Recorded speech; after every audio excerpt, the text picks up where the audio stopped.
Kailanman ba ninyo naisip kung saan nanggagaling ang inyong mga kakaibang abilidad, ang bawat talento, bawat kasanayan, bawat malikhaing ideya, nagmula ba ito sa inyong sarili lamang, o may mas dakilang layunin sa likod nito?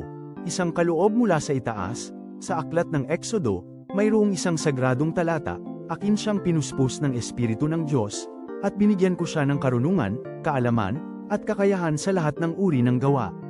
Ang inyong mga gawa ay hindi lamang sa inyo, ang Espiritu ng Panginoon ang nagbibigay buhay at ganda sa bawat isa sa mga ito, kaya't, gamitin natin ang mga kaloob na ito, hindi para sa ating sariling kapurihan, kundi para sa kanyang kaluwalhatian at pagmamahal sa ating kapwa. Ang bawat obra, bawat tulong, at bawat inspirasyon ay dapat magmula sa pusong puno ng pasasalamat at paglilingkod. Ito ang tunay na kahulugan ng ating mga talento. Ibahagi natin ang pag-ibig na ibinigay sa atin, upang lumiwanag ang kanyang liwanag sa mundo.